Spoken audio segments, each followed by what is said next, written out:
പാക്കറ്റുകളിൽ വിൽക്കുന്ന ഇൻസ്റ്റന്റ് ദോശമാവ് ഉപയോഗിക്കുന്നവരാണോ നിങ്ങൾ? ഇഡ്ഡലിയും ദോശയും ദക്ഷിണേന്ത്യക്കാരുടെ പ്രധാന പ്രഭാത ഭക്ഷണ വിഭവങ്ങളാണ്. സാമ്പാർ അല്ലെങ്കിൽ തേങ്ങാ ചട്നിക്കൊപ്പം കഴിക്കാൻ ഇവ രണ്ടും രുചികരമാണ്. പച്ചരിയും ഉഴുന്നും കുതിർത്ത് അരച്ച് പുളിപ്പിച്ചാണ് ഇഡലിക്കും ദോശയ്ക്കും വേണ്ട മാവ് ഉണ്ടാക്കുന്നത്. പുളിപ്പിച്ച മാവ് കുടലിന്റെ ആരോഗ്യത്തിന് നല്ലതാണ്.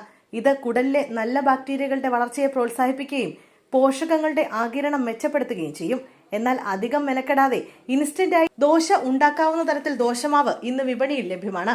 എളുപ്പപ്പണിക്ക് പിന്നാലെ പോകുമ്പോൾ ഇതിന് പിന്നിൽ ഒളിഞ്ഞിരിക്കുന്ന അപകടങ്ങളെക്കുറിച്ച് ആരും ആലോചിക്കാറില്ല. പാക്കറ്റുകളിൽ വിൽക്കുന്ന ഇൻസ്റ്റന്റ് ദോശമാവ് സ്ഥിരമായി ഉപയോഗിക്കുമ്പോൾ ഉണ്ടാകുന്ന ദോഷവശങ്ങളും ഏറെയാണ്.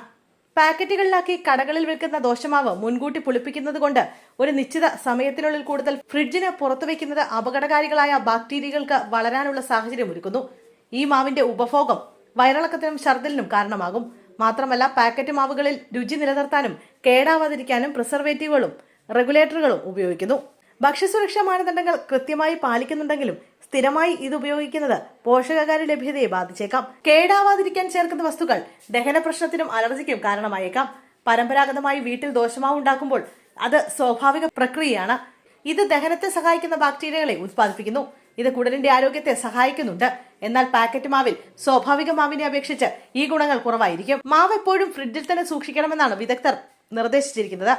അമിതമായ പുളിച്ച മണം, പാക്കറ്റ് വേർതിരിക്കുന്നത് എന്നിവ ശ്രദ്ധയിൽപ്പെട്ടാൽ മാവ് പിന്നീട് ഉപയോഗിക്കാതിരിക്കാനും നിർദ്ദേശമുണ്ട്.